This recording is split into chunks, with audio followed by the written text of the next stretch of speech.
Hello my listeners, कैसे हैं आप सब। उम्मीद करती हूँ अच्छे होंगे और मैं लेकर आ चुकी हूँ आपके लिए replace bride of double professor का न्यू एपिसोड। तो चलिए शुरू करते हैं इसे।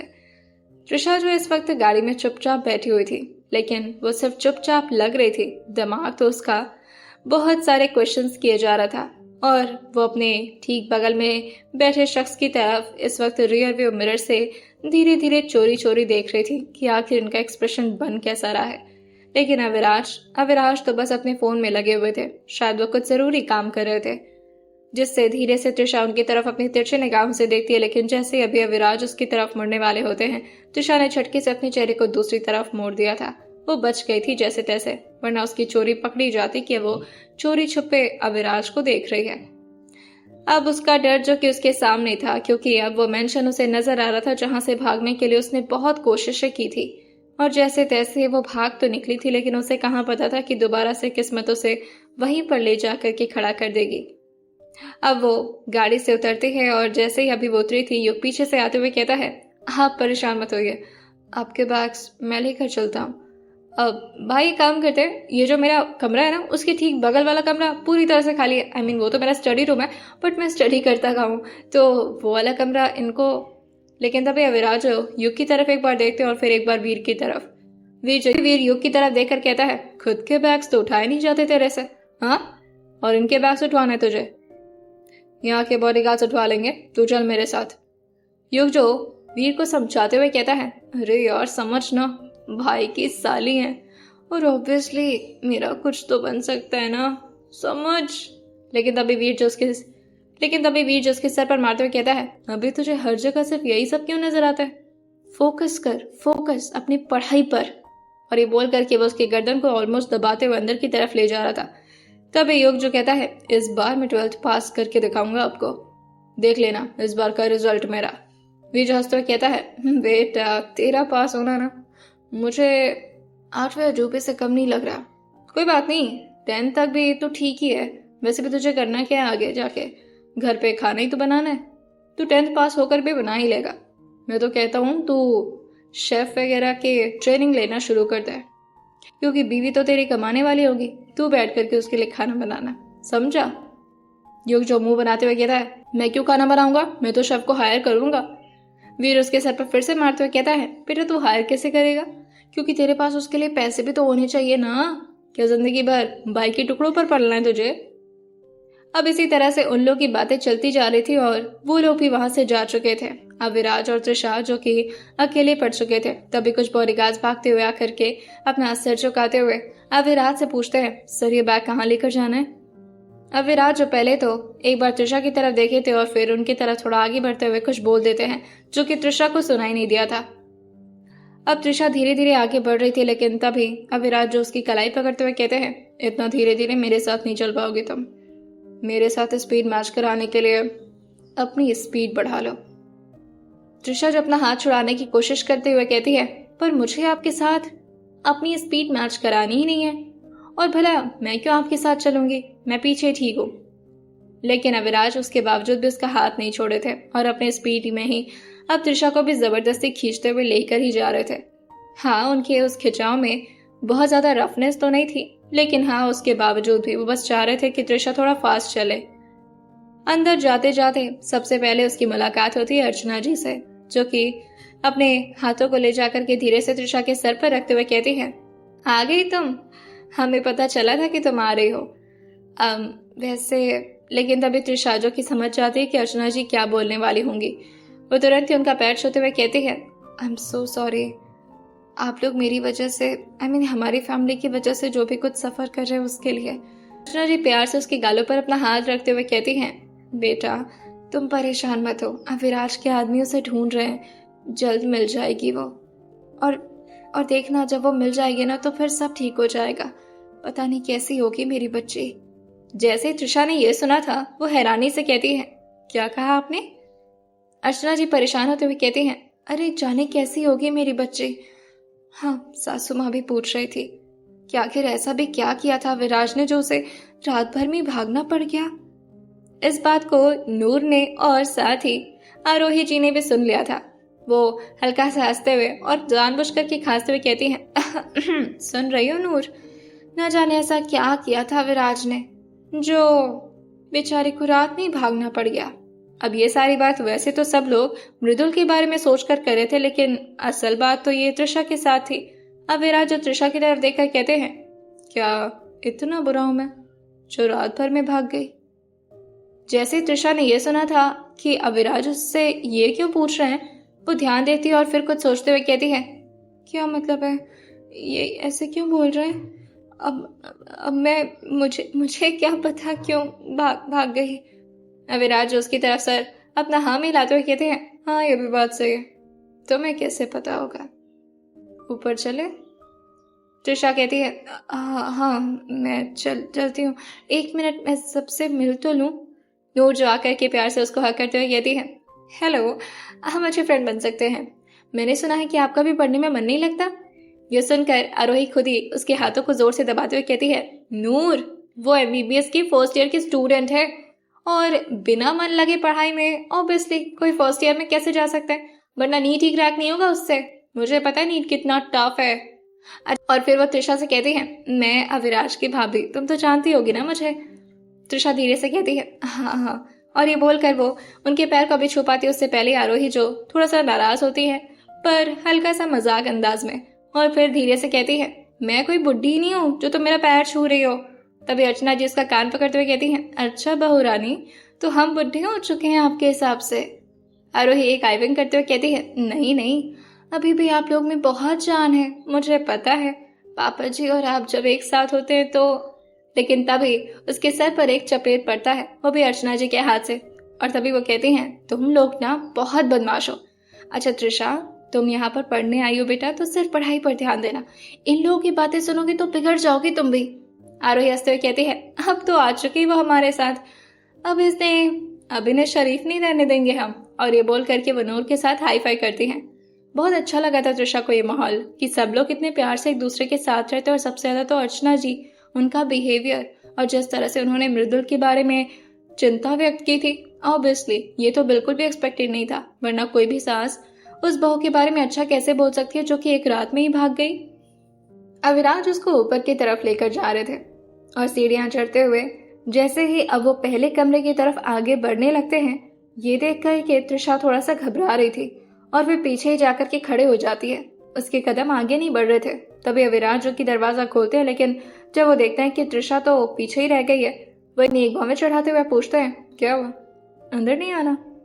त्रिशा जल्दी जल्दी अपने चेहरे को ना हिलाकर कहती है, नहीं, मैं अंदर क्यों आऊंगी, आपका कमरा है वो, मैं नहीं जाऊंगी अंदर। लेकिन जैसे उसने इतना बोला था, अविराज हल्का सा अपना गर्दन टिल्ट करते हैं और अपनी निगाहों में ही क्वेश्चन लिए भरे कहते हैं, क्या मतलब है आपका, और आपको कैसे पता चला कि ये मेरा कमरा है? और फिर वो त्रिशा के ठीक सामने आ चुके थे और अपने हाथ को पीछे की तरफ बांधते हुए कहते हैं, मुझे ऐसा क्यों लग रहा है कि आप मेरे घर को बहुत अच्छे से जानती हैं, वरना अगर आप थोड़ी भी अननोन होती तो आपकी नजरों से समझ में आ जाता। कहीं ऐसा तो नहीं कि आप इससे पहले भी यहाँ पर आ चुकी हैं? त्रिशा कहती है, नहीं, ऐसा थोड़ी ना होता है। अब मैं तो कभी नहीं आई ना, वो दी ने बहुत बताया आपके घर के बारे में, वो तो शायद आई थी, आप विजिट की थी ना शायद। अविराज जो इस तरह से त्रिशा को बात पलटता देखकर कहते हैं, शायद। और फिर वो उसकी आंखों में ही देखते देखते उसका हाथ अचानक से पकड़ लिए थे, जिसके लिए त्रिशा भी तैयार नहीं थी, और उसे अपने साथ अपने कमरे के अंदर ले जा रहे थे। ये देख करके त्रिशा का दिल जो कि जोरों से धड़क भी रहा था और साथ ही वो परेशान भी हो रही थी। बार बार उसके पैर पीछे की तरफ उसे कोशिश कर रहे थे कि वो अपने आप को खींच ले, लेकिन उसके पैरों की ताकत अविराज की ताकत से थोड़ी कमजोर पड़ जा रही थी। वो डोर फ्रेम के पास ही रुकते हुए कहती है, मैं अंदर क्या करूंगी जाके, आप जाइए ना। अविराज उससे कहते हैं, कम ऑन, तुम्हें यहीं रहना है। ये सुनने के बाद तो त्रिशा झटके से अपने हाथ को छुड़ाई भी थी और साथ ही हल्का पीछे होते हुए कहती है, मैं यहाँ नहीं रहूंगी, और मैं कैसे आपके कमरे में रह सकती हूँ? ये बोलते बोलते वो हल्का सा हकलाने लगी थी। ये देख करके अविराज से पूछते हैं, क्यों नहीं रह सकती, और रहने में कोई दिक्कत है यहाँ पर? अगर किसी चीज की कमी होगी तो मैं रहूंगा तुम्हारे साथ। ये सुनते ही त्रिशा कहती है, आप ऐसे क्यों बिहेव कर रहे हैं, और वैसे भी ये तो गलत बात है, आप मेरे जी जी। लेकिन तभी उसके मुंह पर धीरे से अविराज अपनी एक उंगली रखते हुए कहते हैं, कोई जरूरत नहीं से फालतू बकवास करने की, और जो भी तुम्हारे दिमाग में चल रहा है ना उसे खत्म करो। मैं तुम्हारे साथ इस कमरे में नहीं रहने वाला, तुम्हें सिर्फ ये कमरा दिखा रहा हूँ कि तुम यहाँ रहने वाली हो, मैं इसके बगल में रहूंगा। धीरे से तृषा कहती है, पर यह तो आपका कमरा था ना।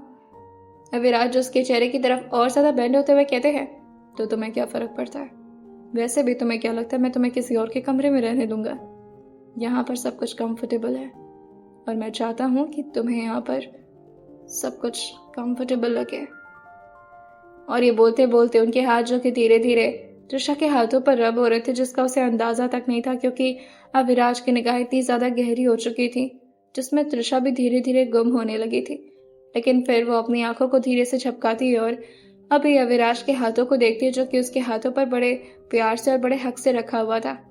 लेकिन उसने धीरे से अपने हाथों को पीछे की तरफ सरका लिया था और अपना सिर हाँ में लाते हुए कहती है, हाँ मैं जाती हूँ अंदर। अब वो चुपचाप अंदर आ चुकी थी और उसे थोड़ा सा अच्छा लगा था कि कम से कम अविराज उसके साथ नहीं रहने वाले। लेकिन अभी तो अविराज इस कमरे में ही थे। वो पीछे मुड़ करके देखती है तो अविराज इस वक्त डोर को बंद कर रहे थे और अंदर से लॉक करके वो डोर के पास ही टिक करके खड़े हो जाते हैं और तृषा की तरफ ही देख रहे थे। तभी तृषा कहती है, अब क्या हुआ? अविराज उसे कहते हैं, तुम यहाँ न्यू हो, तुम्हें कुछ चीजों के बारे में पता नहीं होगा शायद, आओ मैं बताता हूँ। और फिर वो अपने बाथरूम की तरफ दिखाते हुए कहते हैं, ये ड्रेसिंग रूम है। ये सुनकर के तृषा कहती है, हैं? पर ये तो बाथरूम था। जैसे उसने इतना बोला था, अविराज के चेहरे पर एक हल्की सी स्मार्क आ गई थी और फिर वो कहते हैं, ओह या हाँ यू राइट, ये बाथरूम है और ये ड्रेसिंग रूम है, मैं भूल जाता हूँ थोड़ा। वैसे तृषा को समझ नहीं आता कि आखिर कोई अपने कमरे के बारे में इतनी छोटी सी चीज कैसे याद नहीं रख सकता। लेकिन फिर वो खुद से कहती है, शायद गलती हो गई होगी, मैं ही ज्यादा सोच रही हूँ। और फिर वो आगे देखती है। अविराज उसे अपने वार्डरोब की तरफ दिखाते हुए कहते हैं, ये वार्डरोब है, इसमें मेरे कपड़े हैं और अब से तुम्हारे भी रहेंगे। तृषा फिर से कहती है, तो फिर आपको मेरे कमरे में रहने की अपने कमरे में मुझे रखने की क्या जरूरत है? मैं कहीं और चली जाती हूँ जो कमरा खाली हो। लेकिन अविराज ने अपने चेहरे को नाम हिला दिया था और वो भी बहुत स्ट्रिक्टली, कि वो ऐसा कैसे कर सकते हैं? अपनी वाइफ को वो किसी और के रूम में कैसे रख सकते हैं? लेकिन अब ये बात वो अपने मुंह पर तो नहीं ला सकते थे, जिसकी वजह से वो उससे बस इतना कहते हैं, तुम यहीं रहने वाली हो and that's final and this is end of discussion. आओ तुम्हें और कुछ दिखाता हूँ। और फिर उसे खिड़की की तरफ लेकर जाते हैं, जिस विंडो से तृषा बड़े मेहनत से दुपट्टा बांध करके नीचे की तरफ उतरी थी। वो उस तरफ दिखाते और फिर हल्का सा हंसते हुए कहते हैं, ये काफी अच्छी जगह है और अब तो ये मेरा फेवरेट स्पॉट बन चुका है। तुम्हें पता है क्यों? तृषा के कानों के पास हल्का सा वो झुककर की बात बोले थे। तृषा पूछती है, क्यों?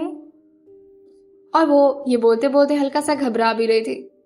तभी धीरे से अविराज उससे कहते हैं, मेरी अर्धांगिनी जी वो यहीं से भागी थी, पता है यहाँ पर उसने दुपट्टा बांधा था। ओ या दुपट्टा, let me show you that, मैंने बहुत हिफाजत से रखा है उसे। और ये बोलकर उन्होंने वार्डरोब को खोला था और उसमें से वही दुपट्टा निकाल करके उसे तृषा को दिखाते हुए कहते हैं, लुक एट दिस।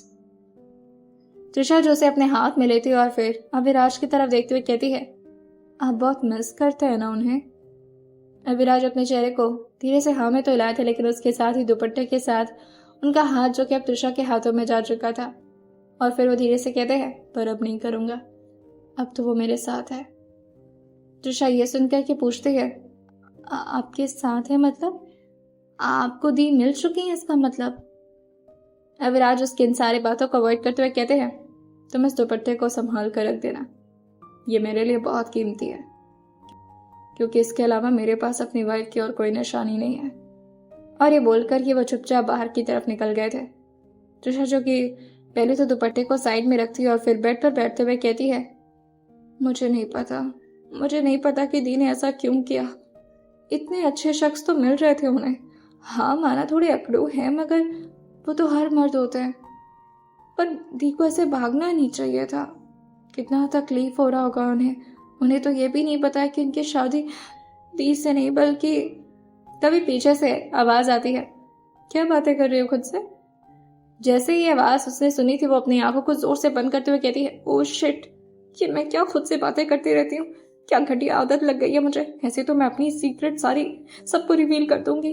और फिर वो पीछे मुड़ते हुए कहती है, नहीं वो मैं कह रही थी कि पढ़ना है, कल होमवर्क भी आज होमवर्क कंप्लीट करना है, वो कल आपको दिखाना है ना। अविराज अपना सर हाँ मिलाते हुए कहते हैं, तो एक काम करो, मेरे स्टडी में आ जाना, मैं वहाँ पर तुम्हारे होमवर्क भी कंप्लीट करवा दूंगा और जो भी कंफ्यूजन होगी उसे क्लियर भी कर दूंगा। और ये बोल करके वो अपने चेहरे पर बहुत ही स्ट्रिक्ट एक्सप्रेशन रखे हुए थे, लेकिन अंदर ही अंदर उन्हें त्रिशा के ऊपर बड़ी तरस आ रही थी कि बेचारी को कुछ भी नहीं पता कितनी भोली और कितनी मासूम है ये लड़की। अविराज जो कि अपने स्टडी में थे, उनका स्टडी उनके ऑफिस से कम नहीं लगता था, बिल्कुल ऑफिस जैसा ही माहौल था अंदर। और जब भी वो घर पर रह करके काम करते थे वो उसी रूम से काम किया करते थे। इस वक्त वो कोट को साइड में निकाल करके अपने शर्ट के कुछ ऊपर के बटन्स को खोलते और फिर आराम से आकर के अपने चेयर पर बैठ चुके थे। इस वक्त उनके फोन पर किसी का कॉल आया था, जिसे देख करके उन्होंने खुद ही इस तरफ से कॉल किया था और वो किसी और को नहीं बल्कि केशव जी को ही कॉल कर रहे थे। दूसरी तरफ केशव जी और सुहाना जी काफी ज्यादा परेशान थे कि आखिर उनकी बच्ची किस हालत में होगी, ज्यादा परेशान तो नहीं हो रही होगी। जैसे ही फोन आया था तुरंत ही केशव जी उठाते और फोन को स्पीकर पर कर देते हैं। इस तरफ से अविराज जो कि अभी कुछ बोल पाते, दूसरी तरफ से आवाज आ जाती है, कैसी है मेरी बच्ची? ठीक है ना वो? देखिए उससे आप थोड़ा प्यार से ट्रीट करिएगा वरना। लेकिन तभी अविराज बीच में कहते हैं, मेरी पढ़ाई को देख करके तो मुझे लगता है कि मुझे उसके साथ स्ट्रिक्ट होना पड़ेगा। खैर अब आपकी जिम्मेदारी नहीं है वो, शी इज माई रिस्पॉन्सिबिलिटी और मुझे अपनी रिस्पॉन्सिबिलिटी निभाना आता है, तो इसलिए मुझे सजेशन मत दीजिए। दूसरी तरफ केशव जी कहते हैं, मुझे पता है आपका गुस्सा लाजमी है, मगर मैं आपसे बस रिक्वेस्ट करना चाहता हूँ, उस बच्चे को तो ये भी नहीं पता कि आपको सब कुछ पता है। हमने भी उसे कुछ नहीं बताया, क्योंकि अगर बताता तो घबरा जाती वो। अविराज जो बस अब उन लोग की बातें सुने जा रहे थे और फाइनली अब जैसे उन लोग की बातें खत्म होती हैं, अविराज एक बार और उन लोग को सांत्वना देते हुए कहते हैं, आपसे ज्यादा ध्यान रखूंगा उसका, तो इसलिए आप परेशान मत होइए, मैं फोन रख रहा हूँ। और ये बोल करके उन्होंने फोन अपने भवें से करते हुए काट दिया था और फिर अपने फोरहेड को धीरे धीरे वो रब कर रहे थे। तभी अंदर की तरफ वीर जो धीरे से अपने कदमों को रखते हुए कहता है, माँ ने पूछा है आप कुछ खाएंगे? आप कॉलेज से आकर के कुछ खाए भी नहीं है, मतलब खाना लग जाए क्या आपका? अविराज जो वीर की तरफ एक बार देखते हैं और फिर पूछते हैं, त्रिशा ने खाना खाया था घर पर? धीरे से वीर कुछ सोचते हुए कहता है, नहीं वो तो कॉलेज से आई फिर नाराज थी और उसके बाद से फिर वो। अविराज खड़े होते हुए कहते हैं, ठीक है खाना लगवाओ, और सिर्फ मेरा नहीं उसका भी लगवा देना। वीर जो कि अपने भाई को किसी के लिए इतना ज्यादा केयर करता देख करके थोड़ा खुश था, लेकिन फिर सोचता है ये कब से इतनी केयर करने लगे लोगों की, अपने खाने के बारे में तो अंदाजा नहीं रहता इन्हें, दूसरों के खाने की बड़ी परवाह हो रही है। बेचारे युग को पता चलेगा तो उसका दिल न टूट जाए कहीं। त्रिशा तो अभी यहाँ से थोड़ी बहुत फेमिलियर होने की कोशिश कर रही थी, इस जगह में अभी वो थोड़ा अपने आप को कंफर्टेबल कर रही थी। और तभी वो अपने बैग को निकालती है जो कि उसके ठीक बेड के नीचे रखा हुआ था। और फिर उसकी नजर पड़ती है उसके बैग की तरफ जो बेड के एक कॉर्नर साइड में रखा हुआ था, जिसे खोल करके वो भी अपने कपड़े निकाल ही रही थी कि तभी अंदर की तरफ अर्चना जी जो कि नूर के साथ आई थी। नूर जो त्रिशा की तरफ देखकर कहती है, क्या बात है, कुछ ढूंढ रही है क्या आप? त्रिशा जल्दी से खड़ी हो गई थी और बैग को साइड में रखते हुए कहती है, नहीं वो मैं कपड़ा निकाल रही थी, सोचा चेंज कर लूं, इस कपड़े में कंफर्टेबल नहीं थी। नूर जो अपने हाथ में कुछ कपड़े ही लेकर आई थी और वो उसकी तरफ आगे बढ़ाते हुए कहती है, आज से आप इस तरह के कपड़े पहन सकते हो, वैसे हम सब भी इसी तरह के कपड़े पहनते हैं, जंप सूट है ये, आपको थोड़ा कंफर्टेबल भी लगेगा और साथ ही आप उसमें क्यूट भी लगोगे। ये सुन करके त्रिशा कहती है, नहीं इसकी जरूरत नहीं है, मैं कुर्ती लेकर।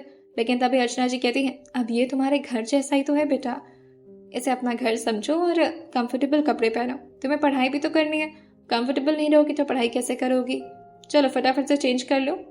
उसे वो जंपसूट दे करके वहां से अर्चना जी तो चली गई थी, मगर नूर अभी भी वहीं पर थी और फिर धीरे से उसका गाल खींचते हुए कहती है, तुम तो बड़ी क्यूट हो, मैंने तो तुम्हें नोटिस भी नहीं किया। शादी के दिन तुम कहाँ थी? और तुमसे तो मेरी ज़्यादा बात भी नहीं हो पाई। मृदुल से ज़्यादा बात होती थी, उनको मैं बहुत ज़्यादा तंग करती थी, हमेशा परेशान करती थी, और वो बेचारी बस शांति से सुन लिया करती थी। तुम तो वैसी नहीं हो ना। अगर मैं परेशान करूँ तो प्लीज़ तुम भी मुझे परेशान कर लेना थोड़ा सा, ओके? यह सुन करके तृषा हंसते हुए कहती है, मैं अगर परेशान करने पर आई ना तो फिर आप मुझसे पीछा छुड़ाते फिरोगे, क्योंकि मैं ना बहुत ज़्यादा तंग करती हूँ लोगों को। और अगर आपको विश्वास नहीं है ना तो अपने उस खड़ूस भाई से पूछना, वो भी मुझसे तंग आ चुका है, वो भी सिर्फ 2 दिन में। ये सुनकर के नूर जो हंसते हुए अब तृषा के ठीक बगल में आकर के बैठ चुकी थी और जबरदस्ती उसे भी बेड पर बिठाते हुए कहती है, अरे वाह, आप भी भाई के नाक में दम करते हो। वैसे गट्स है आप में, क्योंकि ये काम करने की हिम्मत तो भाई हम नहीं कर सकते।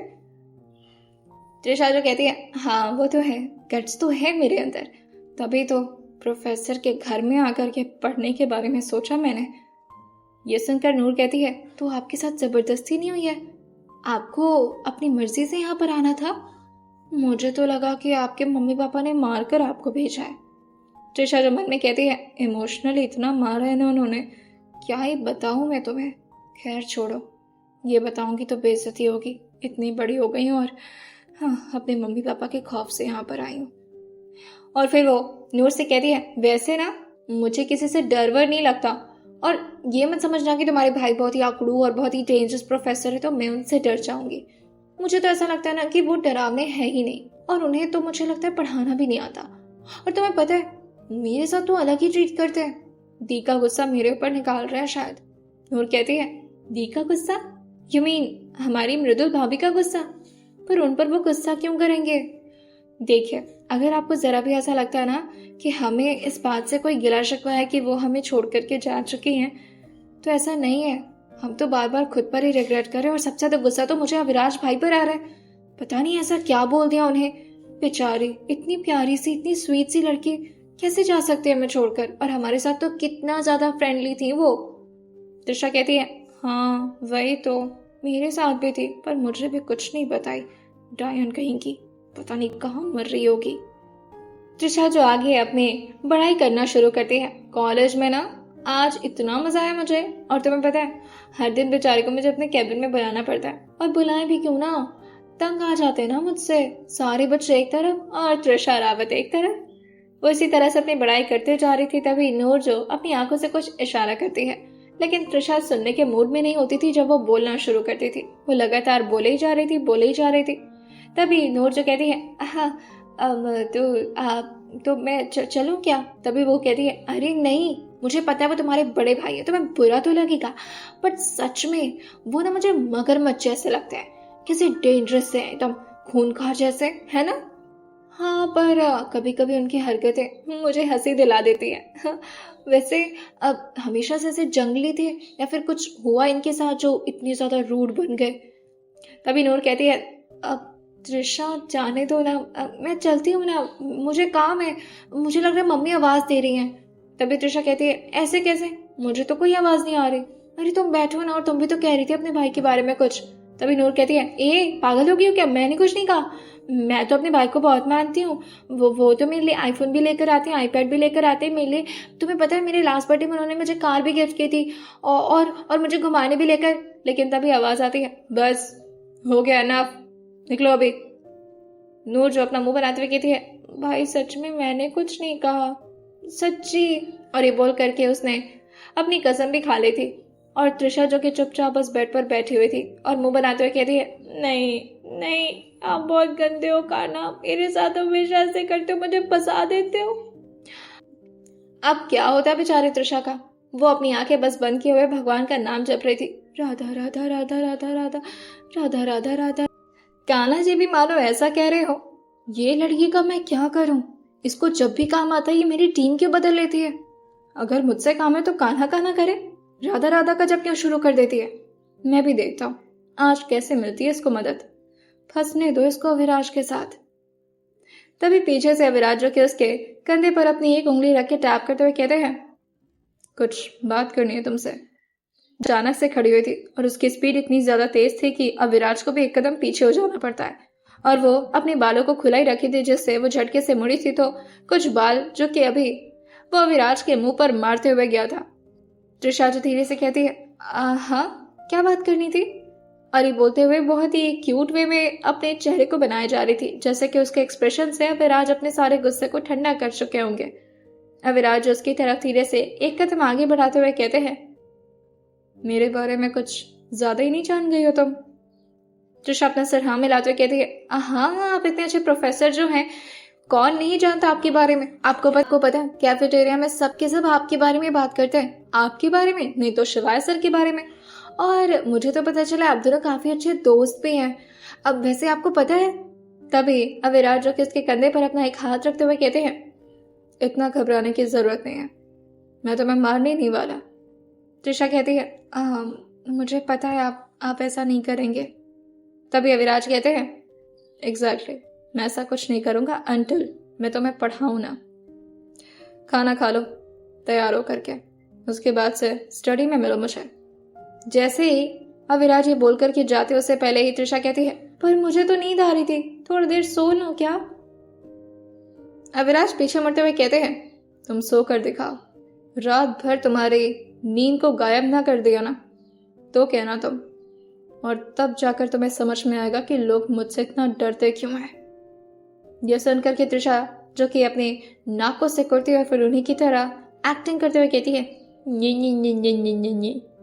उसने काफी धीरे तो बोला था, लेकिन फिर भी अविराज सुन लिए थे। लेकिन इस बात पर उन्हें गुस्सा नहीं आता, ये थोड़ा उन्हें भी वियर्ड लगा था।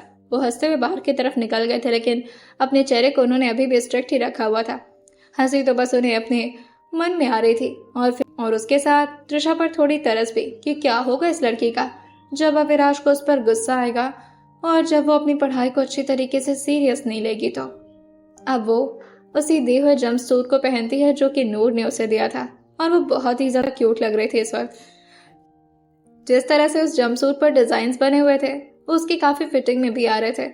वो फाइनली अपने बालों का प्यारा सा बन बनाती है और अपने हाथ मुंह को धो करके अच्छे से फ्रेश हो चुकी थी और बाहर की तरफ निकल जाती है। उसे फुटवेयर भी मिल चुका था जो कि काफी ज्यादा कंफर्टेबल था। वैसे तो वो फोन करना चाह रही थी अपने मॉम डैड को, लेकिन उससे पहले एक स्टाफ उसे खाने के लिए नीचे की तरफ बुलाने आ गई थी, और वो कोई लेट नहीं करना चाह रही थी क्योंकि अविराज भी उससे बोले थे, खाना खा लो उसके बाद स्टडी में मिलते हैं। अविराज की बातें जो कि अभी भी उसके दिमागों में घूम ही जा रही थी, और वो लगातार यही सोच रही थी, क्या होगा स्टडी में, क्या यहाँ पर मुझे कोई बचा पाएगा, या फिर यहाँ पर मिल करके सारे लोग बस मेरा मजाक उड़ाएंगे, ये तो सबके सामने मुझे डांटना शुरू कर देंगे और पता नहीं कैसे कैसे पनिशमेंट दे दे, कहीं मुर्गी ही ना बना दे मुझे। तभी वो फाइनली नीचे पहुंचती है और उसको इस तरह से किसी और ही दुनिया में खोया हुआ देख करके धीरे से उसको एक आवाज आई थी, क्या हुआ, ठीक हो ना? ये वीर ने बोला था। त्रिशा जो बेचारा सा मुंह बनाते हुए कहती है, ठीक कैसे होंगी, आपके बड़े भाई बहुत डेंजरस हैं, पता नहीं स्टडी में बुलाया उन्होंने खाना खाने के बाद, क्या करने वाले हैं वो। तभी युग जो दूसरे साइड से आते हुए कहता है, डोंट वरी, मैं बोल दूंगा भाई से कि हम लोग का भी खेलने का मूड है, अभी हम लोग पढ़ाई नहीं करेंगे। त्रिशा कहती है, और आपको लगता है कि आपके बड़े भाई मानने वाले हैं इस चीज को? ये सुनते हुए अर्चना जी कहती हैं, क्या बात है, क्या चल रहा है तुम लोगों में खुसर पुसर, आ जाओ बच्चों खाना खा लो। तभी वीर जो कहता है, मैं तो खाना खा कर आया हूँ तो मैं नहीं खाने वाला। लेकिन युग को तो अब त्रिशा का साथ देना था, जिसकी वजह से वो दोबारा बैठ गया था खाना खाने के लिए। नूर भी वहां सामने बैठी हुई थी, लेकिन इस वक्त वो अपने हाथों में कुछ बुक्स ली हुई थी। ये देख करके त्रिशा कहती है, आप लोग दिन भर पढ़ाई करते रहते हो? त्रिशा की बातों को सुन करके नूर कहती है, जब भाई घर में होता है ना तो हमेशा बुक के साथ ही रहना पड़ता है, फोन के साथ अगर वो देख लिया ना तो बहुत डांट पड़ती है। युग कहता है, हाँ सबको ही मेरी तरह थोड़ी ना होता है स्ट्रॉन्ग, अब सबको मार पड़ेगी तो बुरा तो लगेगा, वो बात अलग है कि मुझे भाई से मार खाने की आदत हो चुकी है। त्रिशा अपने दोनों गालों पर अपना हाथ रखते हुए कहती है, वो मारते भी हैं, मुझे भी मारेंगे क्या?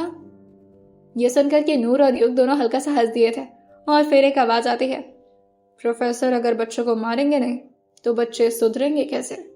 और ये बोलते हुए एक आदमी आकर के हेड चेयर पर बैठ चुका था, और इस वक्त भी उनके कपड़ों को देखकर ऐसा लग रहा था जैसे कि वो किसी मिशन पर जा रहे हो, ऊपर से नीचे बस ब्लैक ब्लैक। ये देख करके त्रिशा मुंह बनाती और फिर अपने चेहरे को दूसरी तरफ ही मोड़ ली थी, दूसरी तरफ यानी कि युग की तरफ। उसके ठीक बगल में युग ही तो बैठा था। चुपचाप त्रिशा एक एक करके अपने मुंह में अब चावल के कौर डाल तो रही थी, लेकिन उसके बावजूद भी उसका मन तो कहीं और ही लगा हुआ था। क्या होगा स्टडी में, आखिर क्या करने वाले हैं, कैसे पढ़ाएंगे मुझे। 5 से 10 मिनट हो जाते हैं पर उसका खाना खत्म होने का नाम ही नहीं ले रहा था। अविराज खाकर ही उठ चुके थे और फिर युग, नूर और त्रिशा तीनों को इशारा करते हैं आने का। हाँ, मगर त्रिशा ने बस देखा था, उसे तो जैसे होश ही ना हो, कहीं और ही दुनिया में मस्त थी वो।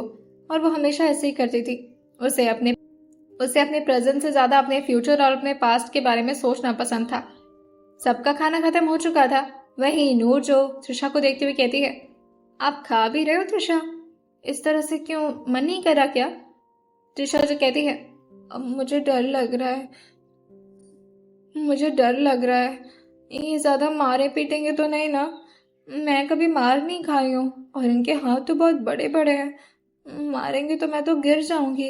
तभी वो कहता है, ऐसे कैसे मारेंगे, मेरे होते हुए तो मैं कोई हाथ भी नहीं लगा सकता, परेशान क्यों हो रही हो तुम?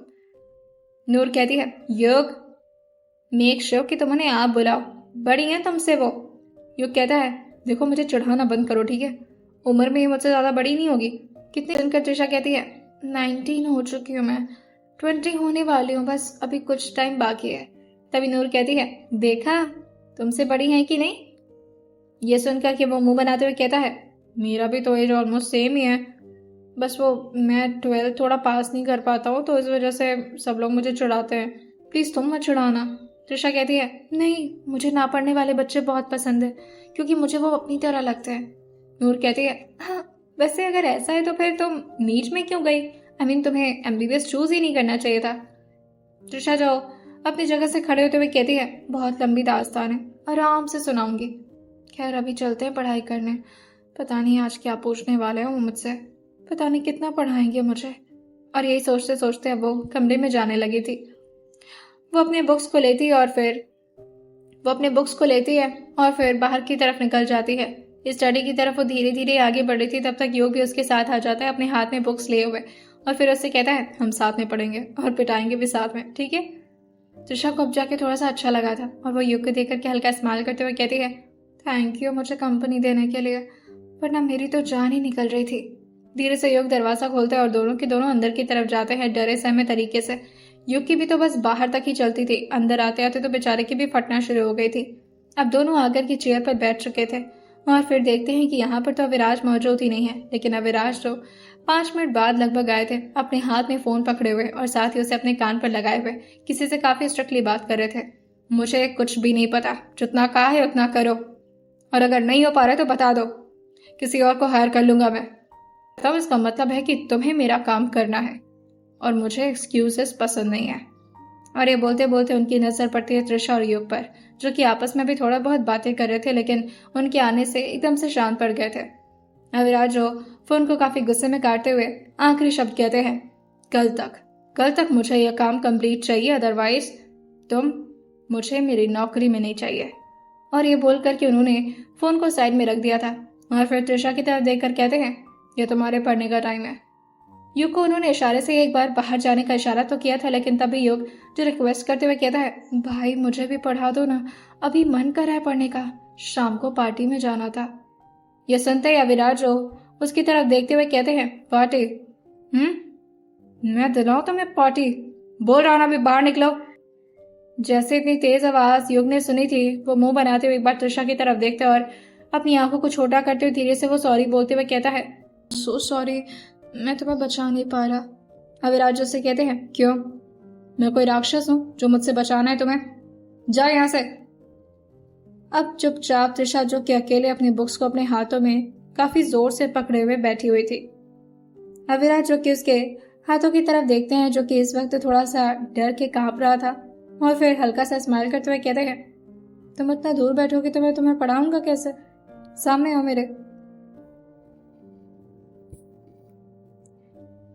त्रिशा जो अपने सर को हाँ मिलाते हुए कहती है, हाँ मैं आती, लेकिन जैसे अभी वो खड़े होकर के उनके ठीक सामने बैठ पाती, अविराज अपनी जगह से खड़े हो गए थे और बगल में रखे काउच पर धीरे से उसके हाथ को पकड़ते हुए उसे बिठा देते हैं, ताकि उन लोगों के बीच अगर डिस्टेंस ना रहे तो ज्यादा अच्छे से पढ़ाई होगी।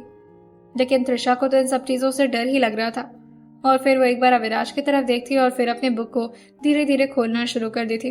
अविराज उसके हाथों पर अपना हाथ रखते हैं और फिर धीरे से कहते हैं, तुम पहले थोड़ा कंफर्टेबल हो जाओ, इतना डरोगे तो पढ़ोगी कैसे? कुछ पूछ भी नहीं पाओगे मुझसे और कुछ समझ भी नहीं आएगा तुम्हें। यह सुनकर त्रिशा अपने सिर को हाँ मिलाकर कहती है, हाँ वही तो, और आप मुझे अकेले मत पढ़ाइए, मुझे डर लग रहा है। उसने काफी सॉफ्टली कहा था। अविराज भी खुद से कहते हैं, डरावना तो हूं मैं, पर तुम्हारे लिए इतना भी डरावना नहीं बनना चाहता। पर अच्छा लग रहा है तुम डर रही हो तो ऐसे ही डरो मुझसे, कम से कम इसी बहाने मेरे साथ तो रहोगी, वरना पिछली बार की तरफ फिर न कहीं भाग निकलो। वो बस चुपचाप उसको देख रहे थे और वहीं त्रिशा जो कि अपनी प्रॉब्लम्स एक्सप्लेन कर रही थी। जब मैं डरती हूँ ना तो मैं कोई काम ठीक से नहीं कर पाती हूँ, मेरा दिमाग एकदम से ब्लैंक हो जाता है, काम करना बंद कर जाता है। इस वजह से प्लीज आप मुझे डांटिएगा मत और मारिएगा तो बिल्कुल भी मत। हाँ, अगर आप मुझे पनिशमेंट देते तो मुझे चलेगा, मैं मुर्गा अच्छा बनती हूँ, बचपन में भी बनती थी। मेरे एक टीचर थे जो कि बहुत ज्यादा डेंजरस थे, वो सबको मारते थे लेकिन मुझे कभी नहीं मारा उन्होंने, मुझे हमेशा मुर्गा बना दिया करते थे। अविराज उससे कहते हैं, फिर तुम्हें कैसे कोई मुर्गा बना सकता है? इतने क्यूट से मुर्गे को देखकर कि उनके मुंह में पानी नहीं आता था। जैसे अविराज ने इतना बोला था, थोड़ी देर के लिए त्रिशा एकदम से शांत पड़ गई थी और अपनी आंखों को हल्का सा बड़ा करते हुए कहती है, हाँ क्यूट हूं मैं? अविराज भी अपने वर्ड को याद करते हुए कहते हैं, मैंने अभी अभी से क्यूट बोल दिया, हाउ डेयर मी। और फिर वो थोड़े स्ट्रिक्ट होते हुए कहते हैं, तुम बुक खोलो, ज्यादा बकवास कर रही हो, बुक खोलो। अविराज ने जैसे उसे डांटा था वो फिर से मुंह बनाते हुए कहती है, ओके मैं खोलती हूँ। और फिर वो एक बार अविराज की तरफ देखती है और फिर बुक की तरफ, लेकिन अचानक से उसे कुछ याद आया था और फिर वो अविराज से पूछती है, आपने मुझसे ऐसा क्यों कहा कि अगर मैं आपके साथ चलूंगी तो दी सेफ रहेंगी? क्या आपको मेरी मृदुल दी मिल चुकी हैं? अगर ऐसा है तो प्लीज आप मेरी एक बार उनसे बात करवा दीजिएगा। आपको पता है जब मैं आज कॉलेज जा रही थी ना तो वो मिली थी मुझे, लेकिन आपके खौफ की वजह से मैं उनसे बात भी नहीं कर पाई और जब तक उनके लिए गाड़ी रुकवाई तब तक वो जा चुकी थी। फिर मुझे लगा कि शायद मेरा वहम होगा। अगर आप अपने आदमियों से ढूंढवा रहे हैं ना उन्हें, तो प्लीज थोड़ा जल्दी ढूंढवाइए, पता नहीं मेरी दी किस हालत में होंगी। दूसरी तरफ इस वक्त मृदुल जो कि न जाने क्यों इधर उधर भागे जा रही थी और वो अकेले नहीं भाग रही थी, उसके आगे आगे दानिश भी भाग रहा था और वो चिल्लाते हुए कहता है, तुम मुझे ऑफिस से बुलाई हो और वो भी मारने के लिए? बेलन नीचे रखो प्लीज, लग जाएगी मुझे। तभी मृदुल चिल्लाते हुए कहती है, अच्छा नीचे रखो तो एक काम करती हूँ, झाड़ू उठा लो क्या या फिर चिमटा? ये सुनकर के दानिश कहता है, पर हुआ क्या है मेरी माँ, कुछ तो बताओ मुझे, मैंने कोई गलती कर दी है क्या? तभी मृदुल कहती है, हाँ गलती नहीं, बहुत बड़ी गलती की है। ऐसे मुझे चुपचाप शांति से इस घर में छोड़ करके भाग जाते हो, तुम्हें पता है कितना डरावनी जगह है ये, आस पास सिर्फ लोगों के कच्चे सूखते नजर आते, चिड़िया तक भी यहाँ पंख नहीं मारती, और तुम मुझे यहाँ अकेले छोड़कर भाग जाते हो। मुझे कब लेकर जा रहे हो अपने घर? तभी दानिश कहता है, रुक जाओ, शांत हो जाओ, प्लीज सांस लो, लेकर जाऊंगा ना तुम्हें, पर अभी सर का मैटर सॉल्व तो जाने दो। अभी वो त्रिशा पता नहीं सर को एक्सेप्ट कब तक करेगी। ये सुनकर मृदुल कहती है, मुझे नहीं पता वो करे ना करे, पर मैंने तो तुम्हें एक्सेप्ट किया है ना, मुझे नहीं पता, मुझे अपने साथ घर लेकर चलो, और वो भी शादी करके। तभी दानिश कहता है, ओके ओके मेरी माँ, मैं ले चलूंगा तुम्हें, आई प्रॉमिस।